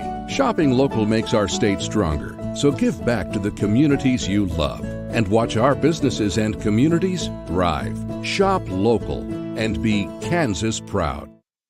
At 12 News, we know you're busy, which is why we're here whenever you need us. Anytime, any screen. With live breaking news. Critically hurt after an apartment. Storm Team 12 forecast. Snowing for many miles. And the stories you don't want to miss. The scene's still very active. Just search KWCH 12 News wherever you stream and catch up on the latest news of the day. All for free and on your schedule, hopefully making your day a little bit easier. And did I mention the Storm Team 12 forecast? 12 News whenever you want. Sometimes people tell us, I don't get it, it's just tea. But let me tell you, we are so much more than just tea. With more than 25 flavors, the possibilities are endless. Come on in and try them all for free to find your favorite, or get us on the go for your busy lifestyle. And don't miss happy hour every day for half-price cups of tea. So the next time someone tells you it's just tea, tell them to come by and find out why we say, drink tea, be happy. Determining fact from fiction. That's our full-time job. You need to have someone give you the whole story from every side. To help you when no one else is listening. You need someone to put you first. That's what we do. We bring you the facts first. When you need it. Wherever you are. 12 News. Facts first. The Catchies are back. No matter the sport, no matter the school. Highlighting the best overall high school boys and girls athletes in the state. Now's the time to vote for who takes home a Catchie. Help us recognize the top high school athletes in Kansas by scanning the code on your screen to vote, or go to catchitkansas.com and vote there for the Catchie Awards. The Catchies, brought to you by Hutchinson Community College and Prairie Land Partners.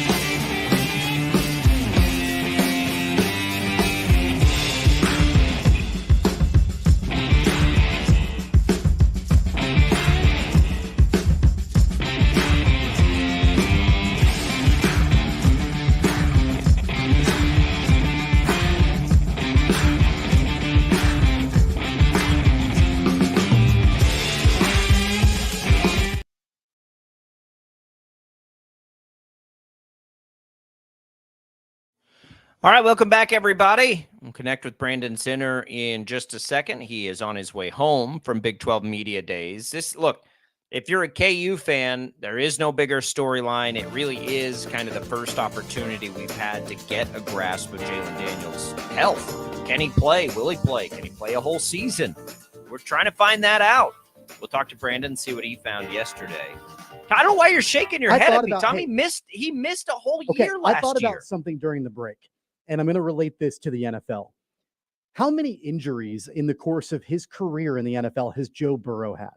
You know, he tore an ACL. He missed the entire, rest of the season with a wrist injury, had his appendix removed at one point, had a calf injury. He's had all these injuries.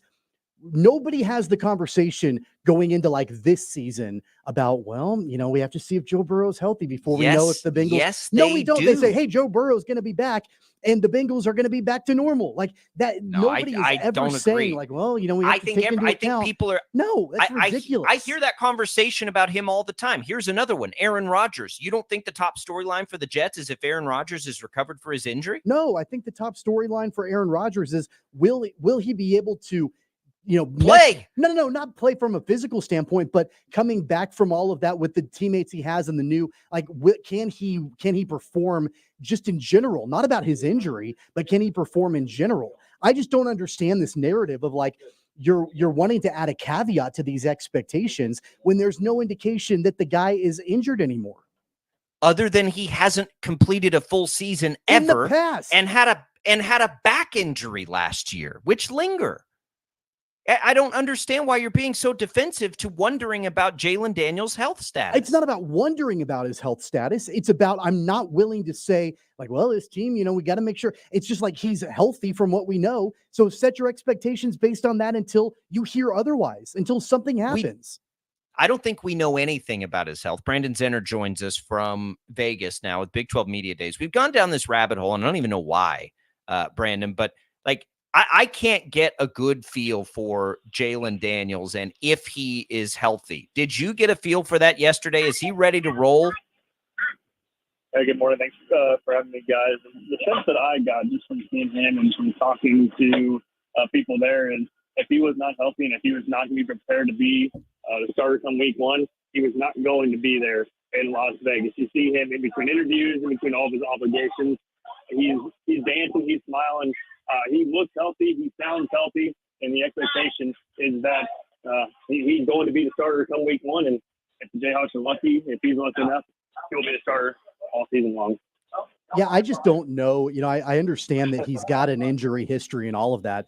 I just don't know why there's this narrative, Brandon, that he has to prove himself this year, that he actually is healthy. And I know that there was a lot of talk last year about, was it real? Was he wanting to maybe transfer? Like that kind of had some legs to it for a little while, at least. just in the narrative overall. And I know that he addressed that yesterday. Basically sounded like he's always wanted to be a Jayhawk, never had any kind of intention to leave the program. Did you get that sense from him too?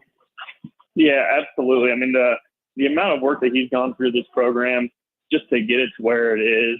I mean, why would anybody in their right mind want to leave a situation where you've seen a thing through?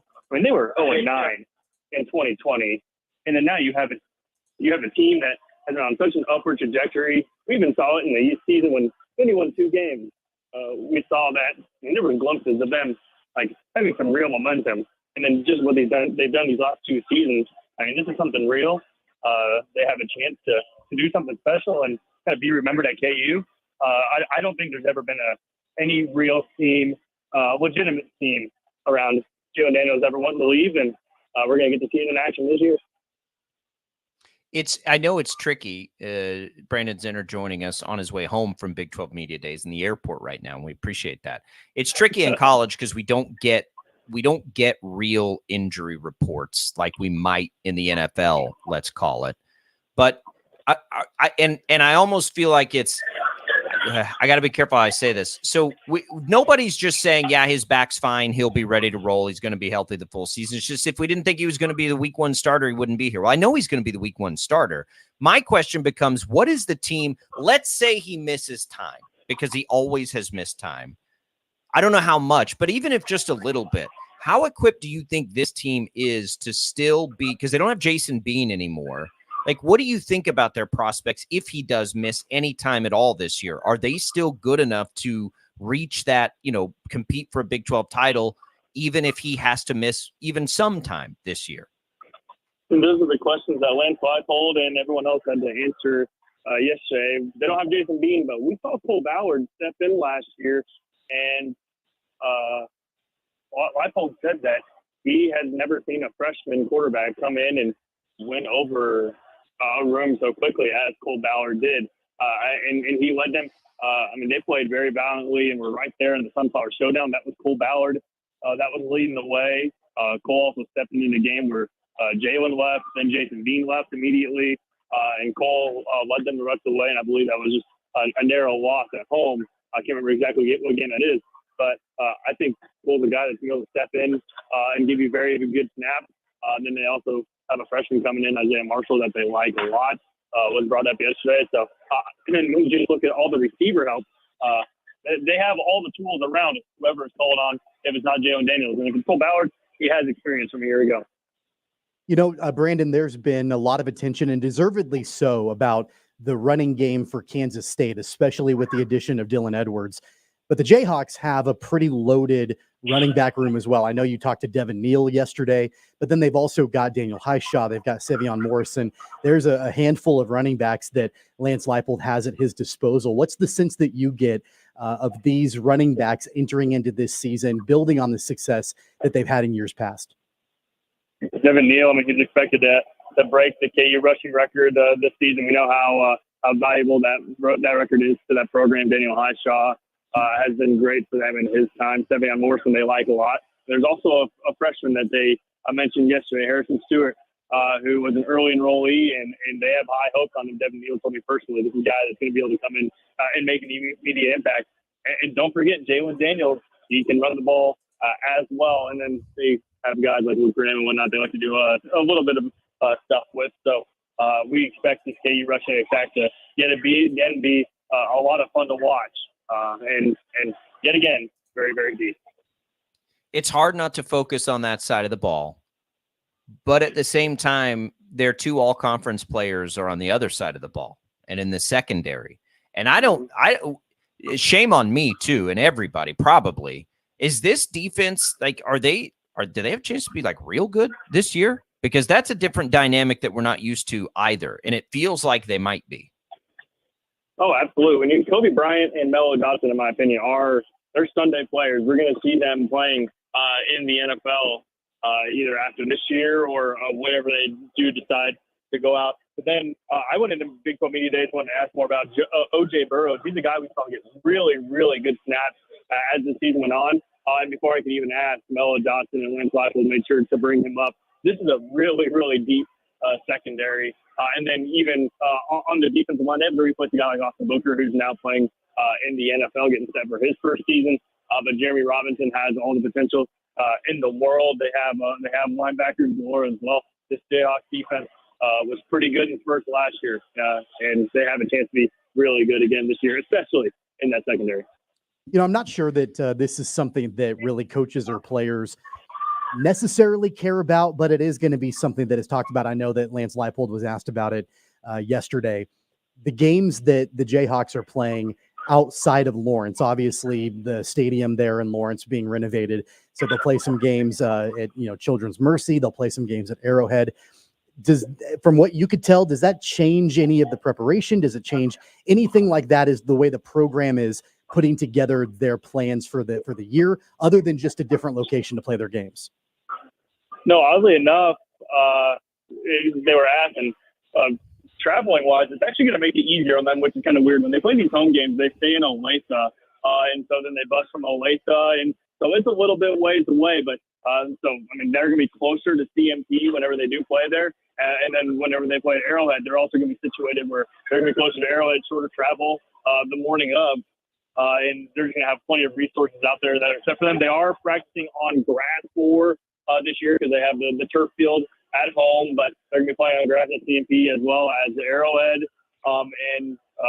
They're going to be out there. As far as I know, they're going to be able to get some kicking in Arrowhead, because the way the wind swirls around, it's going to be a little bit different. They're working with the Chiefs and getting all the intel that they can, they say. It's unfortunate for the seniors that they were the ones that have helped get all the momentum around this program. They're going to get the new stadium. They're not going to be able to see the fruits of their labor as far as playing a game in that new stadium. But that's just the way it works to continue to build this program forward. So Arrowhead's not a bad consolation prize on that. Brandon Zinner joining us, 12 News sports anchor out in Vegas last couple of days covering Big 12 Media Days, talking to us from the airport on his way home right now. Brandon, you and I have kicked this around a little bit. We brought it up earlier, sort of when, like Colorado, for instance, schedule is just absolutely ridiculous and brutal. KU's is not, man. And it feels like that adds to the opportunity for the Jayhawks. Outside of Kansas State, they really don't play any of the real thought of contenders for this league this year. That is a part of the opportunity. I think we have to look at that now when we look at an unbalanced schedule in the Big 12, is just what the schedule looks like. And KU's right now looks pretty good. Yeah, it definitely does. And they do go to Kansas State this year. That's not going to be in Arrowhead. That's going to be a fun one to follow in Manhattan. But things are setting up for KU to be there at the end of the season, just with how the schedule falls. They get Kansas State later in the year. Not the last game of the season. But if they're able to go and take care of business, I like them in the non-con. I think they have a chance to be really good. But if they can get to that K-State game, especially undefeated, like I think they have a chance to, and then regardless of how that game goes, if you're in contention in the Big 12, you're in contention now with this expanded field. You're in contention to be playing in the CFP. And Devin Neal said that is the goal this year. They want to be a team that gets to the playoffs. The schedule sets up great for them, I think. Brandon, we would be remiss to not ask you about Coach Prime. You had a chance to, see him too yesterday, take the podium right before Lance Leipold did. And I know that was something you were looking forward to.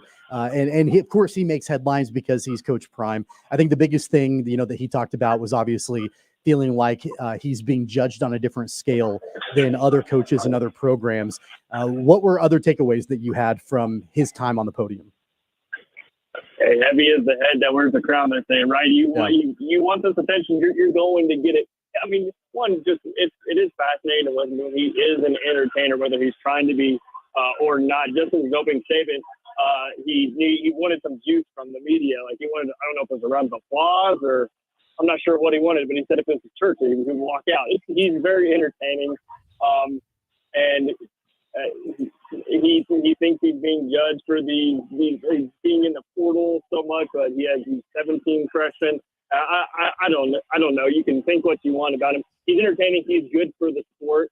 How long will it be till the fruits of their labor pay off in Colorado and they become a winning team? They have some great talent on that staff. I mean, I think over 150 years of NFL coaching experience on that staff. Will it work in college remains to be seen, but it's entertaining, at least you could say, right? Brandon Zinner, 12 News sports anchor. Brandon, we asked you this yesterday. You didn't have a good answer for us yet. Did you win any money last night? So I don't know if you guys have seen, so the Mirage is set to close in a week and a half. So they have all these, by Nevada law, they have to pay out so much winnings. And so apparently they're giving away $1.6 million in like guaranteed winnings at the slots and everything through July 17th. That money didn't come my way. So I don't know. So it's crazy. Like only 25% of the machines are still turned on. And it was literally probably 3 or 4 deep at every single machine. And you're talking still hundreds of machines inside the casino. I found the one that was eventually, unfortunately, it was a little expensive, and so my money it evaporated in seconds. But I still had a great time. So. I guess I'll see you back at work tomorrow. So that's the good news. You didn't hit the jackpot, so we'll get you back. You can watch Brandon's reporting at KWCH, KWCH.com. You can follow him on social media at KWCH Brandon. Appreciate you hopping on with us this week, Brandon. Pretty cool assignment out there, and it's almost football season. Travel safe home. We'll see you soon. Allegiant Stadium, breakfast restaurant near the airport. I think I got the trifecta mixed in doing with me this weekend. There you go. Brandon Zinner joining us. Appreciate Brandon's time. I'm not a slots guy, Tommy. I can't do it. You know me. I love to gamble. I cannot do slots. I think there's a happy medium between the slots that they are what they are and craps, which I still have no idea what the hell is going on. Give me all the craps. I'll be right in the middle of blackjack. Yeah, I can play blackjack. That's I can play blackjack. I feel like you have to learn a different language to play craps. Yeah.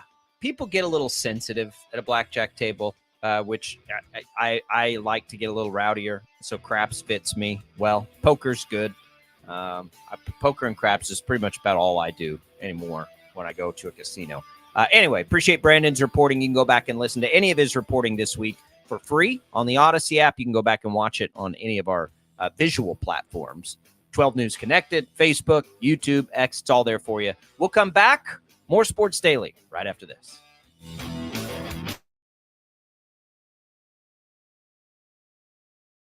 Start your day right. Start your day with 12 News This Morning. Get ready with Jake's accurate hour-by-hour forecast, so you'll know if you need a jacket when you walk out the door or an umbrella by lunch. Start your day knowing what happened overnight and what's happening now. Live, breaking news all morning long. And plan the best route to work and school with traffic from across Kansas. Start your day right. Start your day with 12 News This Morning on KWCH and KSEW. The cornerstone of Investigate TV is investigative journalism. Should this be better regulated? How big of a problem is that? We want to get answers. We want to teach you something. Should they be revoking these certifications? Should I be concerned? And it allows us to tell the best of the best stories and show them to you every day. Sometimes people tell us, I don't get it, it's just tea. But let me tell you, we are so much more than just tea. With more than 25 flavors, the possibilities are endless. Come on in and try them all for free to find your favorite or get us on the go for your busy lifestyle. And don't miss happy hour every day for half-price cups of tea. So the next time someone tells you it's just tea, tell them to come by and find out why we say drink tea, be happy. Clouds are not just the canvas of our imagination. They tell a story. Clouds affect the events of your day. Sometimes they growl, sometimes they inspire, but they're always the messengers of nature's mood written in the sky. Storm Team 12 understands the language of clouds. We're dedicated to decoding their message so you know what to expect. Behind every cloud, there is a story waiting to be told. Trust Ross Jansen and Storm Team 12, alerting you first to the impact on your life. When you need help, remember, you're not alone. We are here. We are neighbors. We are together. We are Kansas.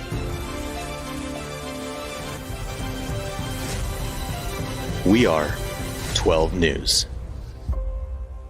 They say it takes a village. Come together and support local businesses in our neighborhoods. When you contribute to local shops, more money goes back into the economy. Shopping local makes our state stronger. So give back to the communities you love and watch our businesses and communities thrive. Shop local and be Kansas proud. At 12 News, we know you're busy, which is why we're here whenever you need us. Anytime, any screen. With live breaking news. Critically hurt after an apartment. Storm Team 12 forecast. Snowing for many miles. And the stories you don't want to miss. The scene's still very active. Just search KWCH 12 News wherever you stream and catch up on the latest news of the day. All for free and on your schedule, hopefully making your day a little bit easier. And did I mention the Storm Team 12 forecast? 12 News whenever you want. Sometimes people tell us, I don't get it, it's just tea. But let me tell you, we are so much more than just tea. With more than 25 flavors, the possibilities are endless. Come on in and try them all for free to find your favorite or get us on the go for your busy lifestyle. And don't miss happy hour every day for half-price cups of tea.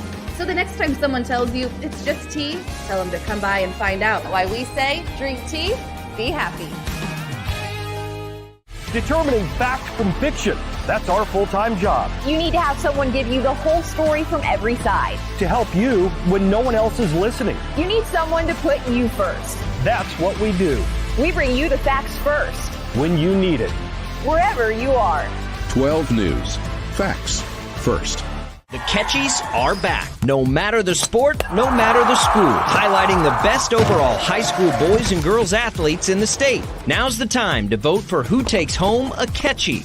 Help us recognize the top high school athletes in Kansas by scanning the code on your screen to vote or go to catchitkansas.com and vote there for the Catchie Awards. The Catchies, brought to you by Hutchinson Community College and Prairie Land Partners.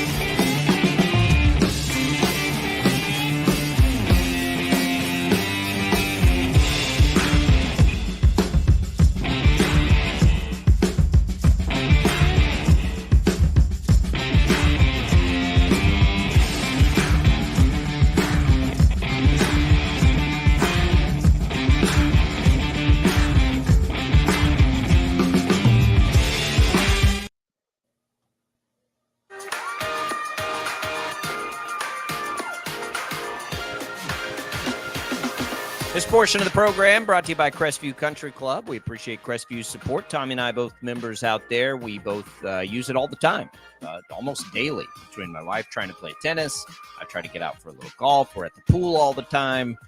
Give Crestview a call. They have all kinds of different memberships. They can show you around the facility. Let them know we sent you. And we appreciate their support on Sports Daily. Jake Ballbrock, Tommy Castor back.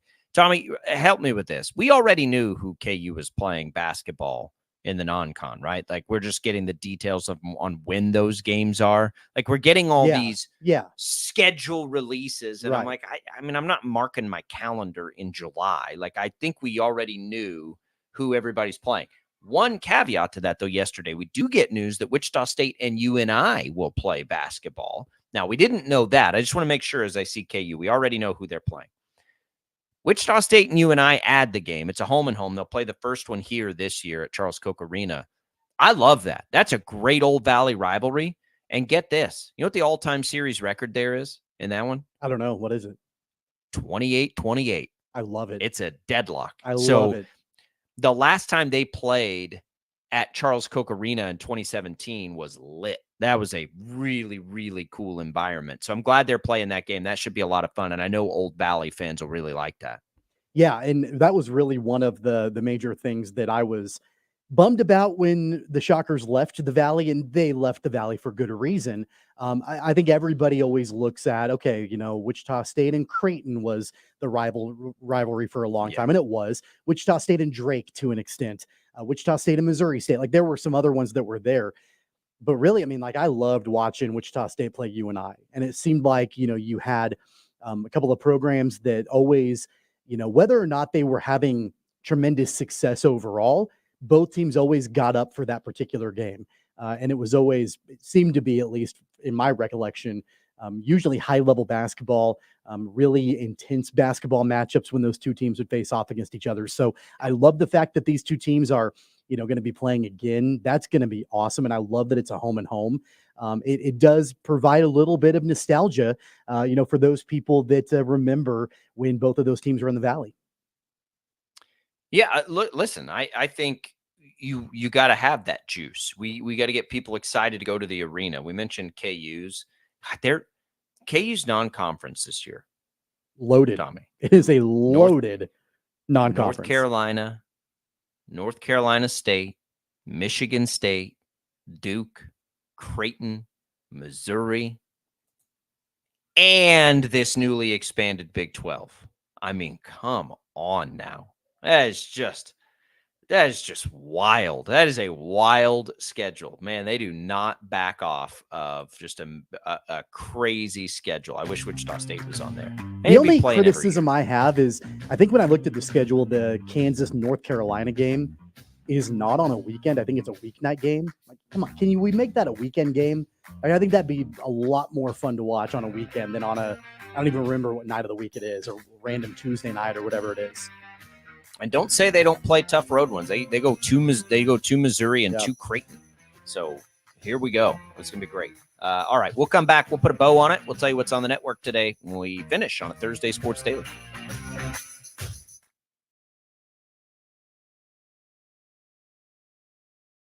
Start your day right. Start your day with 12 News This Morning. Get ready with Jake's accurate hour-by-hour forecast, so you'll know if you need a jacket when you walk out the door, or an umbrella by lunch. Start your day knowing what happened overnight and what's happening now. Live, breaking news all morning long. And plan the best route to work and school with traffic from across Kansas. Start your day right. Start your day with 12 News This Morning on KWCH and KSEW. The cornerstone of Investigate TV is investigative journalism. Should this be better regulated? How big of a problem is that? We want to get answers. We want to teach you something. Should they be revoking these certifications? Should I be concerned? And it allows us to tell the best of the best stories and show them to you every day. Sometimes people tell us, I don't get it, it's just tea. But let me tell you, we are so much more than just tea.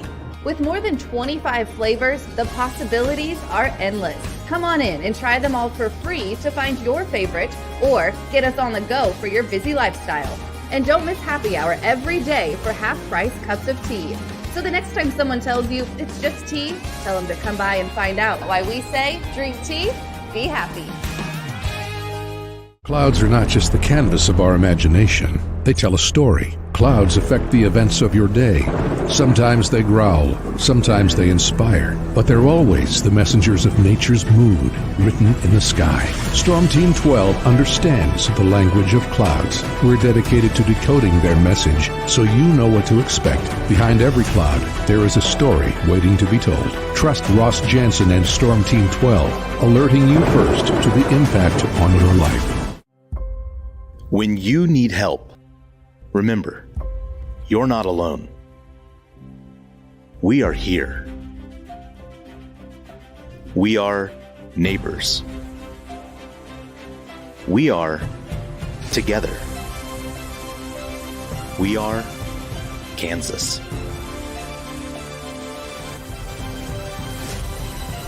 We are 12 News. They say it takes a village. Come together and support local businesses in our neighborhoods. When you contribute to local shops, more money goes back into the economy. Shopping local makes our state stronger. So give back to the communities you love and watch our businesses and communities thrive. Shop local and be Kansas proud. At 12 News, we know you're busy, which is why we're here whenever you need us. Anytime, any screen. With live breaking news. Critically hurt after an apartment. Storm Team 12 forecast. Snowing for many miles. And the stories you don't want to miss. The scene's still very active. Just search KWCH 12 News wherever you stream and catch up on the latest news of the day. All for free and on your schedule, hopefully making your day a little bit easier. And did I mention the Storm Team 12 forecast? 12 News whenever you want. Sometimes people tell us, I don't get it, it's just tea. But let me tell you, we are so much more than just tea. With more than 25 flavors, the possibilities are endless. Come on in and try them all for free to find your favorite or get us on the go for your busy lifestyle. And don't miss happy hour every day for half-price cups of tea. So the next time someone tells you it's just tea, tell them to come by and find out why we say drink tea, be happy. Determining fact from fiction. That's our full-time job. You need to have someone give you the whole story from every side. To help you when no one else is listening. You need someone to put you first. That's what we do. We bring you the facts first. When you need it. Wherever you are. 12 News. Facts first.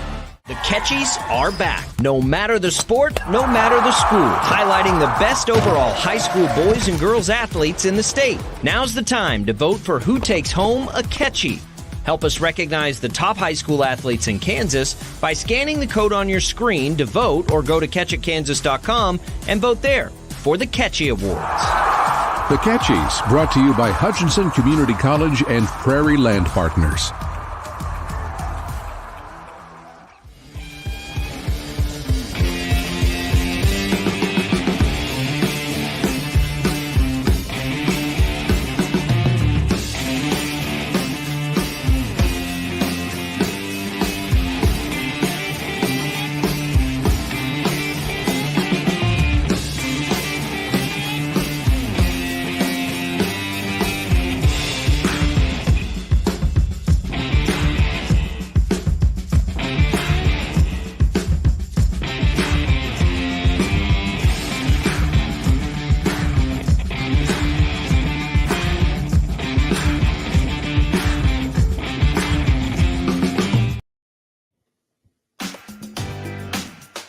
Good show today. We appreciate Brandon Zinner for hopping on as he traveled home from Vegas. We had a bit of a travel connection issue with Tim Fitzgerald, so he's going to hop on with us tomorrow. Just confirmed that with Fitz, so that'll be tomorrow. We'll get some K-State, really some Big 12 overall news there. Thanks to the callers, the commenters today on the program. 12 News Connected. We got one more day before our first week. Think things are going well, so we'll have some fun with that tomorrow. The Royals will be back in action tomorrow. They are not in action today. Regular Infinity Sports Programming Network all day, including Bob and Jeff here locally. Tommy, enjoy your Thursday. Yeah, looking forward to tomorrow. We get to kick off the weekend, so can't wait for that. For Tommy and Jad, I'm Jacob. See you then.